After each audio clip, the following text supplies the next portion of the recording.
Hello बच्चों, हम लोग ऑलरेडी प्लेन का एक लेक्चर देख चुके हैं और आज हमारा सेकंड लेक्चर है। अपने पहले लेक्चर में प्लेन में कई सारे कंडीशंस को, कई सारे कॉन्सेप्ट को आपने देखा है।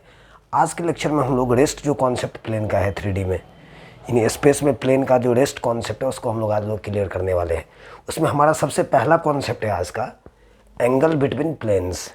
एंगल बिटवीन प्लेन्स, दो प्लेन के बीच का एंगल आप कैसे निकालोगे, दो प्लेन के बीच का एंगल आप कैसे निकालोगे। चलो मैं थोड़ा कहानी इसके बारे में आपको बता दूं। दो प्लेन है, आपको दिख रहा होगा, ये दोनों प्लेन है, इसके बीच का एंगल ये थीटा। अब आपको एक बात तो श्योर पता है कि प्लेन में, जैसे मैंने यहाँ पे दो इक्वेशन लिया है वेक्टर फॉर्म में, r dot n1 vector equals to d1 and r dot n2 vector equals to d2। यानी दो प्लेन आपके सामने हैं वेक्टर फॉर्म में। अब ये n1 और n2 का कहानी तो पता है, लास्ट लेक्चर आपने देखा होगा, तो वहाँ मैंने बताया था आपको कि अगर ये कोई प्लेन है तो n1 या n2 इस पे इसका नॉर्मल है, और नॉर्मल हम लोग उसको बोलते हैं जो इस प्लेन पर परपेंडिकुलर लाइन हो। तो आपने इसमें एक रिजल्ट देखा है, cos theta equals to n1 dot n2 by mod n1 into mod n2। तो आपने कहीं ना कहीं एंगल तो नॉर्मल के बीच का निकाला है, जबकि हमें प्लेन के बीच का एंगल चाहिए। तो मैं थोड़ा सा आपको इस फिगर को समझाने का प्रयास कर रहा हूँ। मान लो ये पहला प्लेन है जिसका नॉर्मल है n1, है ना, नॉर्मल आप उसको बोलते हैं जो प्लेन पर परपेंडिकुलर हो। ये दूसरा प्लेन है जिस पर नॉर्मल है n2, है ना। अब अगर मैं इसको अगर ज्वाइन कर दूं ना तो एक फिगर आपको बनता हुआ दिखेगा। बताओ ये 90, ये 90, इसको अगर ज्वाइन कर दोगे तो एक आपको क्वाड्रिलेटरल का फिगर तैयार होगा। और अगर ये थीटा है तो ये 180 माइनस थीटा होगा, ये एंगल 180 माइनस थीटा, है ना। चूँकि क्वाड्रिलेटरल है तो चारों एंगल का सम 360 होना चाहिए। बताओ इसको अगर मैं यहाँ से जोड़ दूँ, कनेक्ट कर दूँ इसको अगर इस तरीके से अगर जोड़ दूँ तो एक क्वाड्रिलेटरल बन जाएगा। और ये चारों मिलके, चारों एंगल मिलके, इस एंगल को, इस एंगल को, इस एंगल को, इसको ऐड करेंगे ना आप, तो क्लियर सी बात है 360 होगा। तो अगर ये 90 90 इसको साइड कर दो तो ये थीटा है तो ये 180 माइनस थीटा, क्योंकि इस दोनों का सम 180 होना चाहिए। तो अगर ये 180 माइनस थीटा है तो ये एंगल भी यहाँ पे थीटा हो जाएगा। एक लाइन के एक तरफ 180 का एंगल बनता है, तो अगर अंदर वाला एंगल 180 माइनस थीटा है तो ये थीटा हो जाएगा।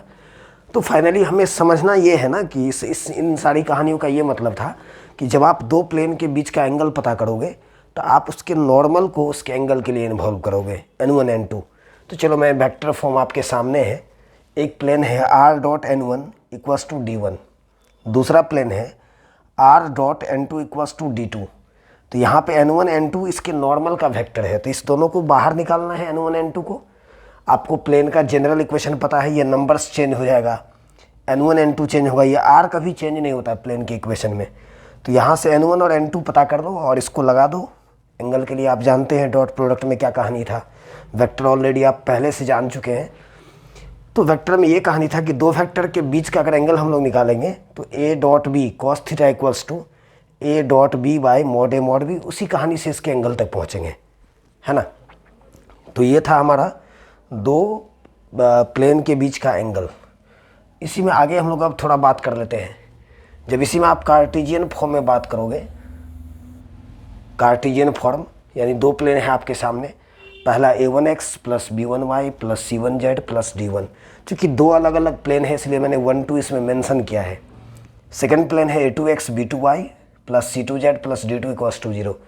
तो करना क्या यहाँ पे, a1 b1 c1 आपको पता है, मैंने पिछले लेक्चर में आपको डिस्कस किया था। यहाँ से a1 b1 और c1 ये इसके नॉर्मल का डायरेक्शन रेशियो है। ये इस प्लेन का पहला जो प्लेन है उसके नॉर्मल का डायरेक्शन रेशियो है। और ये सेकंड प्लेन है a2x plus b2y plus c2z plus d2 equals to 0। तो यहाँ से a2 b2 c2 निकाल लेंगे आप, और जब इस दोनों को पता कर लेंगे तो यहाँ से एंगल के लिए चले जाएंगे। चूँकि नॉर्मल का डायरेक्शन रेशियो है तो आपको एंगल के लिए आप जानते हैं 3D के स्टार्टिंग में ही हमने लाइन में पढ़ा है। 3D में जब हम लाइन का बात किए हैं तो वहाँ पे मैंने इसको डिस्कस किया था। तो cos थीटा इक्वल्स टू हो जाएगा a1 into A two plus b1 into B two plus c1 into C two by under root a1 का स्क्वायर प्लस b1 का स्क्वायर प्लस c1 का square into under root a2 का square plus b2 का square plus c2 का square. और already आप जब vector form से भी पहुँचेंगे तो आप यहीं पे पहुँचेंगे, क्योंकि आपने भी वेक्टर फॉर्म में देखा था कि n1 डॉट n2 है, तो n1 मतलब a1 b1 c1 से जो वेक्टर बनेगा ना उसको हम लोग वेक्टर n1 बोलेंगे। a2 b2 c2 से जो बनेगा वेक्टर उसको n2 बोलेंगे। तो n1 dot n2 by mod n1 mod n2, तो वेक्टर वाले मेथड से भी जाएंगे। इसी रिजल्ट को हमें दिमाग में रखना है। दो प्लेन के बीच का एंगल आप कैसे पता करेंगे, आगे हम लोग क्वेश्चन भी जानने वाले हैं। अब यहाँ से कंडीशन है, और ये सब काफ़ी बड़े बड़े ऑब्जेक्टिव्स के लिए आप आसानी से इसको यूज कर सकते हो कि दो प्लेन जब पैरेलल और परपेंडिकुलर होगा तब क्या कंडीशन बनेगा। तो दो प्लेन पैरेलल होने का मतलब उसके डायरेक्शन रेशियो उसके नॉर्मल का वेक्टर का पैरेलल होना, तो प्लेन पैरेलल हो जाना। नॉर्मल का वेक्टर जो होगा उसका परपेंडिकुलर होना, प्लेन का परपेंडिकुलर हो जाना। तो हम लोग वेक्टर फॉर्म में जानते हैं कि दो वेक्टर पैरेलल तब होता है ना जब a equals to lambda B, यानी n1 equals to lambda n2 होगा। और परपेंडिकुलर तब होता है जब दो वेक्टर का डॉट जीरो होता है, यानी n1 डॉट n2 जीरो के इक्वल। तो ये पैरेलल का कंडीशन है ये, और ये परपेंडिकुलर का कंडीशन है। अगर आपको ये पता करना हो ना कि दो प्लेन पैरेलल है या परपेंडिकुलर है तो आप इस कंडीशंस को चेक करिए। अगर उसके डायरेक्शन नॉर्मल के वेक्टर का डॉट अगर जीरो हो जाए तो समझिए परपेंडिकुलर है। अगर उसका दोनों नॉर्मल का वेक्टर एक दूसरे के या तो इक्वल हो जाए या उसका स्केलर कंपोनेंट का रेशियो सेम हो जाए, यानी vector a equals to lambda B के फॉर्म में हो, तो पैरेलल हो जाएगा। और ख़ास के अलजेब्रिक वाला सेक्शन काफ़ी यूज़ होता है। इस सेक्शन को आप गौर से देखिए। दो प्लेन पैरेलल तब होगा ना जब दोनों के नॉर्मल का डायरेक्शन रेशियो सेम होगा, a1 by a two equal to b1 by b2 equals to c1 by c2। और परपेंडिकुलर तब होगा जब a1 इंटू ए two plus b1 into B two plus c1 into c2 zero के equal. यानी इसी कहानी से ये बनेगा, बट अलजेब्रिक सेक्शन का ज़्यादा यूज होता है, इसलिए इसको हमें दिमाग में रखना है। तो ये था प्लेन के एंगल का कहानी। थोड़ा सा आगे बढ़ते हैं हम लोग। यहाँ से कुछ क्वेश्चन भी हम लोग देखने वाले हैं आज के लेक्चर में। आज मैं प्लेन के सारे कॉन्सेप्ट्स को इस वीडियो में देखने वाले हैं। फैमिली ऑफ प्लेन्स, चलो फैमिली ऑफ प्लेन्स का कहानी ये है, यहाँ आप देख पा रहे होंगे the equation of plane passing through the line of intersection of two planes. Actually में आप इस तरह का कहानी है जैसे आप कोई बुक ले लो और आप देखोगे उसके दो पेज के बीच में ऐसे दो पेज हैं, दो प्लेन हैं, उसमें एक थर्ड पेज है। ऐसे समझ ये P1 ये P2 नीचे वाला, और बीच में एक आपको तीसरा प्लेन दिख रहा होगा। तो आप ये जो लाइन है ना इसको हम लोग बोलते हैं line of intersection. Line of intersection, ध्यान में रखेंगे इस बात को। इसको लाइन ऑफ इंटरसेक्शन बोलते हैं। एक्चुअली में दो प्लेन जब एक दूसरे को इंटरसेक्ट करेगा ना, दो प्लेन जब एक दूसरे को इंटरसेक्ट करेगा तो एक लाइन पर मिलेगा वो, और उसको हम लोग लाइन ऑफ इंटरसेक्शन बोलेंगे। याद करो 2D में आपने पढ़ा था कि दो लाइन अगर एक दूसरे को इंटरसेक्ट करेगा तो इसको बोलते हैं पॉइंट ऑफ इंटरसेक्शन, क्योंकि दोनों एक पॉइंट पर मिलता है। और जब दो प्लेन एक दूसरे को इंटरसेक्ट करेगा तो एक लाइन पर इंटरसेक्ट करेगा, तो इसको हम लोग लाइन ऑफ इंटरसेक्शन बोलेंगे। ये लाइन ऑफ इंटरसेक्शन है, ये पहला प्लेन है, ये दूसरा प्लेन है, और बीच में एक थर्ड प्लेन है जो उसके लाइन ऑफ इंटरसेक्शन से पास करता है। कुछ फिगर मैं आपको समझाने का प्रयास कर रहा हूँ। जैसे इस तरह का फिगर होगा, आप देखो ये जैसे ये दो प्लेन है और ये तीसरा, इस तरह का फिगर। तो इस थर्ड भी जो मिडिल में मैंने जिसको पकड़ रखा है, ये दोनों तरफ प्लेन है, इसके इंटरसेक्शन से थर्ड प्लेन पास कर रहा है, इसका इक्वेशन, यानी ये लाइन ऑफ इंटरसेक्शन कहलाएगा।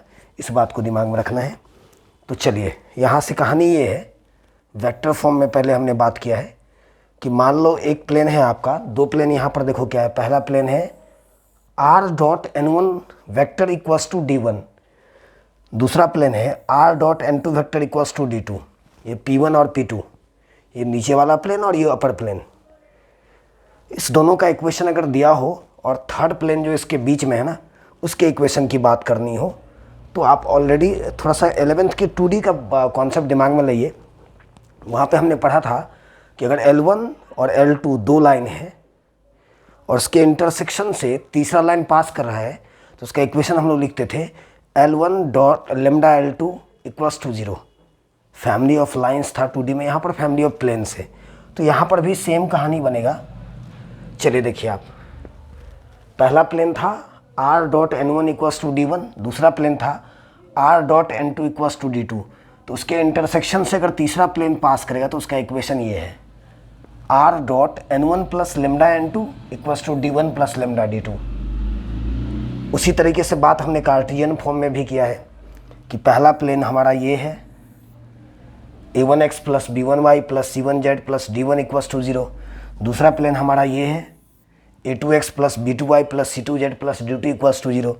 इस दोनों के इंटरसेक्शन से एक प्लेन पास कर रहा है, उस प्लेन का इक्वेशन ये हो जाएगा पहला प्लेन यानी P1, ऐसे दिमाग में रखिए, plus lambda into P2, lambda into P2। ये P1 और P2 मतलब पहला प्लेन का इक्वेशन ले लो, लेमडा के साथ दूसरा प्लेन का इक्वेशन इक्वल टू 0 कर देंगे। अभी हम लोग इस पर ऑलरेडी एक क्वेश्चन भी हम लोग करने वाले हैं, तो ये सारी चीज़ें अभी क्लियर करेंगे, देख लीजिए। जैसे एक क्वेश्चन है आपके पास, the equation of plane passing through the intersection of two planes. Intersection of two planes, एक प्लेन है आपका 3x minus Y plus 2z minus 4 equals to 0। दूसरा प्लेन है x plus Y minus plus z minus 2 equals to 0। इस दोनों के intersection से आप फिगर समझ पा रहे होंगे।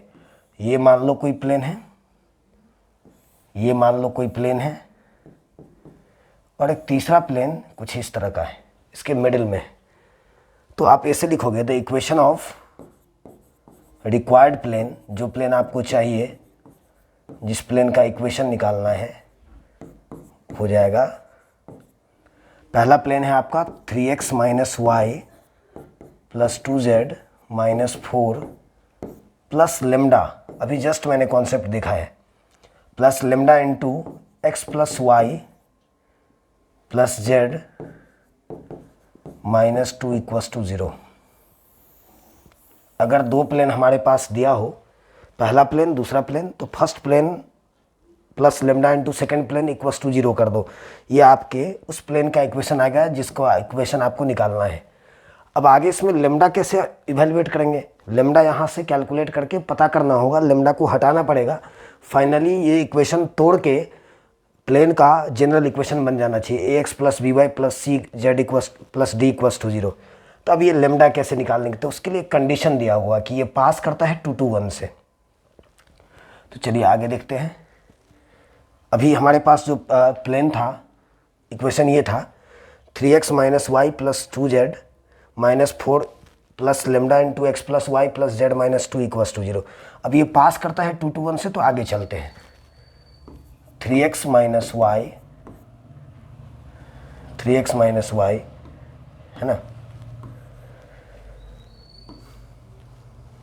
Plus 2z minus 4 plus lambda into X plus Y plus Z passes through, pass करता है ये 2 to 1 से, 2 to 1। तो क्लियर सी बात है, अगर ये 2 to 1 से पास करेगा, एक बार मैं कन्फर्म हो जाता हूँ पिछला इक्वेशन से, 3x minus Y plus 2z minus 4, 3x minus Y plus 2z minus 4 plus lambda into X plus Y plus Z minus 2 equals to 0। ये पास कर रहा है 2 to 1 से, तो 2 to 1 इसको सेटिस्फाई करेगा। अगर कोई प्लेन किसी पॉइंट से पास, कोई पॉइंट अगर किसी प्लेन पे है, या यूँ बोलो कि आप कोई प्लेन किसी पॉइंट से पास करा तो वो पॉइंट इसको सेटिस्फाई करेगा। ये ज्योमेट्री का जनरल टर्म है। तो बताओ, तो एक्स के प्लेस पर 2 लग जाएगा, तो 3 इंटू 2 माइनस 2 वाई के प्लेस पर plus 2z 2 into 1 minus 4 plus lambda. Finally हम लोग को लेमडा तक पहुँचना है, लेमडा आ गया तो काम खत्म है। X plus Y plus Z 2 plus 2 plus 1 -2 equals to 0। यहाँ से +2 -2 कैंसिल कर दो, यहाँ से भी -2 +2 कैंसिल कर दो, ये 6 - 4 2 बच रहा है, यहाँ पे 3 है, ये 2 + 1 तो 3 लेमडा। तो फाइनली हम लोग लेमडा के आसपास आ चुके हैं। 3 लेमडा इक्वल्स टू -2, तो लेमडा इक्वल्स टू हो जाएगा -2/3। अब इस वैल्यू को आप यूज़ कर दो यहाँ पे इस इक्वेशन में। तो जब आप इसको यूज़ कर दोगे इक्वेशन 1 में, तो इक्वेशन 1 क्या था, 3x - y + 2z - 4 plus lambda, तो लेमडा के प्लेस पर लगा देंगे -2/3 इंटू x + y + z। अब यहाँ से थोड़ा सा कैलकुलेशन कर दो, फाइनली आप आंसर तक आ जाएंगे। तो इस तरह का कई सारा प्रॉब्लम बनेगा, बहुत आसानी से आप समझ सकते हैं। अभी हमने इसके कॉन्सेप्ट को भी देखा था। चलिए अब थोड़ा सा आगे चलते हैं। यहाँ पे एक कंडीशन और है, दो पैरेलल प्लेन के बीच का डिस्टेंस, दो ये प्लेन है ना, ऐसे समझिए, और ये कलम इसका, ये जो आप बीच में दो हथेली के बीच में आप जो पेन देख पा रहे हो, इसकी लेंथ की बात हो रही है। यानी ऐसे समझो, एक कोई कमरा है, छत उसका एक प्लेन हो गया, सरफेस यानी फर्श उसका एक प्लेन हो गया, उसके बीच का परपेंडिकुलर डिस्टेंस, यानी ये एक प्लेन है, ये एक प्लेन है, इसके बीच का ये डिस्टेंस। तो एक्चुअली यहाँ से एक बात और आप समझेंगे कि प्लेन पैरेलल कब होता है। याद रखो, जब इसके डायरेक्शन नॉर्मल का वेक्टर सेम हो। आप बोलोगे अभी तो मैंने बोला था कि दो वेक्टर पैरेलल तब होगा जब उसका रेशियो सेम होगा, मतलब उसका कंपोनेंट का रेशियो सेम होगा। बट यहाँ इक्वल है, क्योंकि अगर इसके साथ मान लो ये n और n है, ये दोनों इक्वल मैंने दिखाया है। अगर मैं ये इक्वल ना दिखाता तो प्रोपोर्शनल दिखाता, प्रोपोर्शनल लाइक जैसे 2i cap + j cap, 4i cap + 2j cap. आपको ये दो वेक्टर दिख रहा होगा, ये दोनों वेक्टर है ना, ये दोनों वेक्टर आपको पैरेलल है। पैरेलल क्यों, ये 2 और 4 का रेशियो, 1 और 2 का रेशियो सेम आएगा, है ना। तो इस तरीके से आपको दिमाग में लाना है इस चीज़ को। चलिए देखिए, अब यहाँ से ये बात और इक्वल अगर हो जाए तो कोई दिक्कत नहीं है। तो याद रखो, दो वेक्टर, दो प्लेन पैरेलल आप तब समझेंगे ना जब इसके नॉर्मल का वेक्टर, यानी यहाँ जो वेक्टर था ना, ये सेम होना चाहिए, ये n और n ये सेम होना चाहिए। बाकी यहाँ पे कोई कांस्टेंट डिफर कर सकता है। ये दोनों अगर वेक्टर सेम दिखे तो समझ जाना कि प्लेन पैरेलल है, और इसके बीच का डिस्टेंस के लिए ये कॉन्सेप्ट है हमारा d1 - d2 बाय n का मॉड। d1 - d2, यहाँ से d1 d2 पता करो, और ये n तो कॉमन ही है, n का मॉड मतलब वेक्टर का मॉड हम लोग जानते हैं। चलते हम लोग नेक्स्ट कार्टेशियन फॉर्म में भी। अगर दो प्लेन पैरेलल है तो आपको दिख रहा होगा यहाँ पे नॉर्मल का डायरेक्शन रेशियो, यानी ABC सेम है, या सेम नहीं होगा तो प्रोपोर्शनल होगा। अभी ये क्वेश्चन भी हम लोग करेंगे। तो ABC मतलब ये अगर नॉर्मल का डायरेक्शन रेशियो अगर सेम दिखे तो समझ जाना है कि प्लेन पैरेलल है। ये कांस्टेंट डिफरेंट है d1 d2, तो इसके बीच का शॉर्टेस्ट डिस्टेंस के लिए रिजल्ट है d1 - d2 by √a² + b² + c²। यानी अभी आपने वेक्टर भी देखा और कार्टेशियन भी देखा है, अभी मैं एक क्वेश्चन भी करने वाला हूँ। चलो देख लो, आपको दो प्लेन यहाँ पे दिख रहा होगा। एक प्लेन है 2x + 3y + 8 = 0, है ना। दूसरा प्लेन में आपको दिख रहा होगा कि यहाँ पे 4x है, तो ऐसा करेंगे दो कॉमन ले लेंगे। चलो पहले इसको लिखो, प्लेन्स क्या सब दिया हुआ ये हम लोग पहले जान रहे हैं। 4x + 6y + 8z - 20 = 0। अब आप बोलोगे ये सेम तो नहीं है, सेम कर सकते हैं, दो कॉमन लगा दीजिए इसमें। अगर दो कॉमन लगा दूँ इस इक्वेशन में तो ये 2x + 3y + 4z - 10 = 0। अब आपको करना क्या है, इस दो को नीचे लेके आ जाओ तो ख़त्म हो जाएगा इसका कहानी। तो फाइनली एक प्लेन आपको मिलेगा 2x + 3y + 4z - 10। ये दूसरा इक्वेशन है, दूसरा प्लेन है। अब आप देखो, अब आप जब इस इक्वेशन को देखोगे, अब आप इस इक्वेशन को देखोगे, ये देख लो, अब आपको आसानी से इसमें दिख जाएगा सारा कुछ। बताओ यहाँ पे ABC सेम हो गया, बताओ A भी 2 है, यहाँ भी 2 है, B यहाँ पर 3 है, यहाँ भी 3 है, C 4 है, यहाँ भी 4 है, और D1 मतलब यहाँ 8 और कांस्टेंट डिफर हो सकता है। तो सारा कुछ यहाँ से पहले पता कर लो, यानी आप क्लियर सी बात है, यहाँ सारा कुछ हमें दिया हुआ है, गिवन है। D1 इक्वल्स टू 8 और D2 equals to -10, D2 equals to -10 है ना।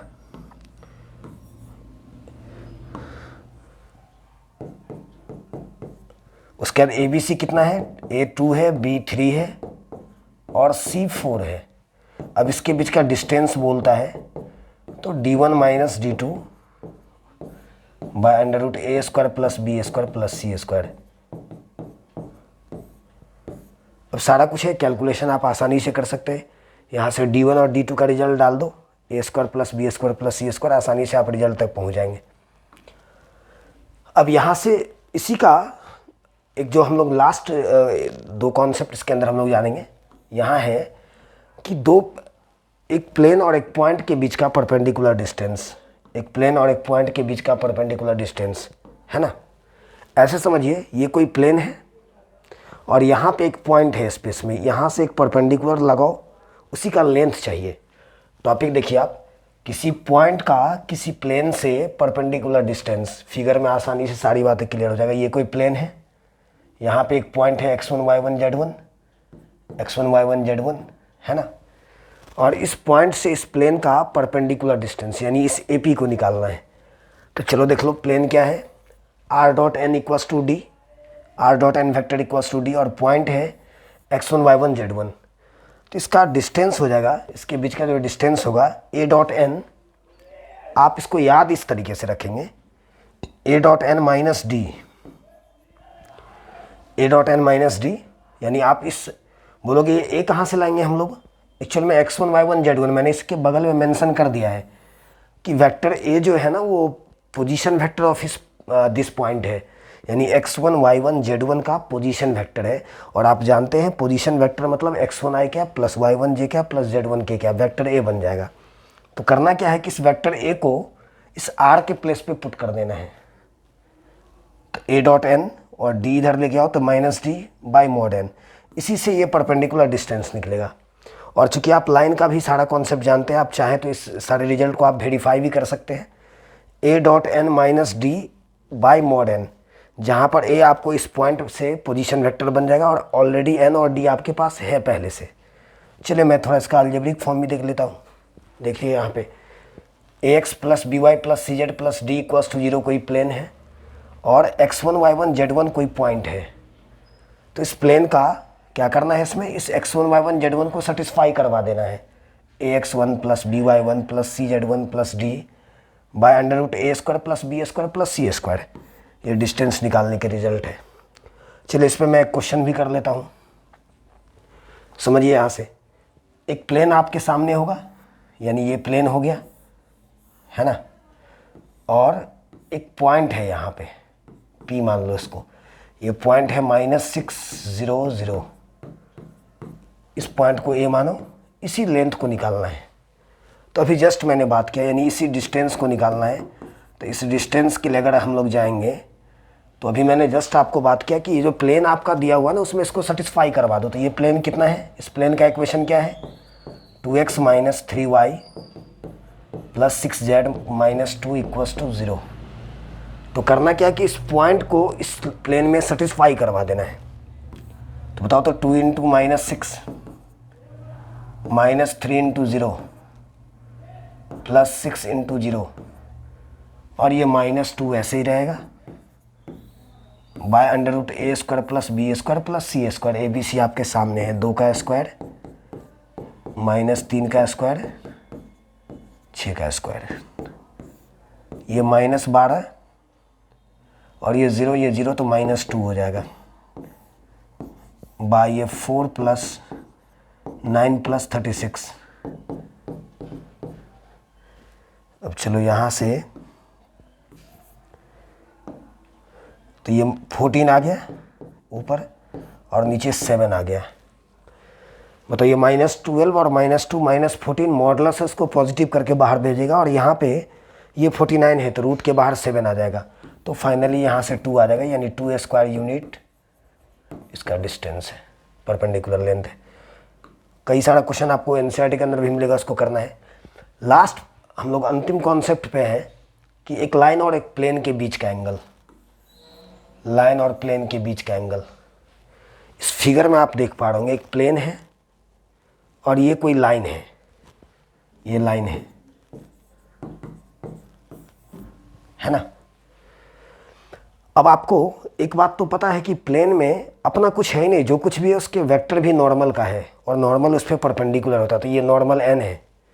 तो पहले इस इक्वेशन को देखिए, ये प्लेन का इक्वेशन है r.n vector equals to d, और लाइन का इक्वेशन ये है, एंड लाइन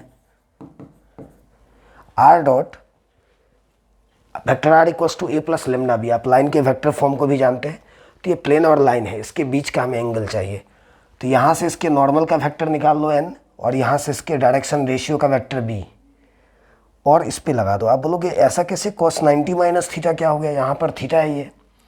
एक्चुअल में आपने इस एंगल को निकाला है, क्यों? क्योंकि लाइन हमारा ये है तो वेक्टर b इसके साथ है, और नॉर्मल तो हमेशा परपेंडिकुलर होता है। तो आपको ये पता करना है थीटा, लेकिन आपको जाना पड़ेगा इस एंगल से। तो ये एंगल कितना होगा, 90 माइनस थीटा। अब बोलोगे ये कैसे, क्योंकि एक ट्रायंगल का फॉर्मेशन हो रहा है यहाँ पे, और अगर ये 90 है और ये थीटा है तो ये 90 माइनस थीटा हो जाएगा, तीनों को मिला के 180 आ जाना चाहिए। तो आप इस एंगल को निकालोगे, यानी cos 90 minus theta equals to b dot n by mod b mod n। अब cos 90 minus theta sine theta हो जाता है। तो याद रखो यहाँ सारा कहानी चेंज हो गया। अभी तक हम लोग 3D में प्लेन लाइन जो भी पढ़े थे, हर जगह जब एंगल का बात किए थे cos थीटा इन्वॉल्व हुआ था। पहला कॉन्सेप्ट है जहाँ पर लाइन और प्लेन के बीच का एंगल चाहिए, उसमें साइन थीटा का बात हो रहा है, उसमें साइन थीटा इन्वॉल्व हो गया। इसका रीजन आप सामने देख पा रहे होंगे। तो ये रिजल्ट है, यहाँ से वेक्टर b निकालना, यहाँ से वेक्टर n निकालना और इस रिजल्ट पे लगा देना है। चलिए इसके अलजेब्रिक फॉर्म को भी थोड़ा सा देख लें। प्लेन है, लाइन है आपका, प्लेन है ax plus B Y plus C Z plus D equals to 0। इसमें मैंने कैपिटल स्मॉल मेंशन किया है ताकि दोनों में डिफरेंसेज पता चले। क्योंकि आपको ये तो पता है ना, यहाँ पे ए बी सी जो है ये इसके प्लेन के नॉर्मल का डायरेक्शन रेशियो है, और यहाँ पे स्मॉल ए बी सी ये डायरेक्शन रेशियो ऑफ लाइन है। आप लाइन के इक्वेशन को जानते हैं। अब इसके बीच का एंगल चाहिए तो उसी रिजल्ट को उठा के ले आए, sine theta equals to A into A plus B into B, capital small है। इस रिजल्ट पे आपको डाल देना है, इस रिजल्ट से आप इसके एंगल तक पहुंच जाएंगे। चलो लास्ट यहाँ पे, जब दो लाइन और प्लेन पैरेलल और परपेंडिकुलर होगा, तो पहले मैंने बात किया है line and plane are parallel. Actual में लाइन और प्लेन जब पैरेलल होगा ना, तो नॉर्मल के साथ परपेंडिकुलर का रिलेशन हो जाएगा। देख लो इस तरह का ये पैरेलल है, बट नॉर्मल ऐसे होता है, तो लाइन और नॉर्मल एक दूसरे पे परपेंडिकुलर हो जाएगा। और परपेंडिकुलर के लिए कहानी ये है, a into A plus B into B plus C into C equals to 0।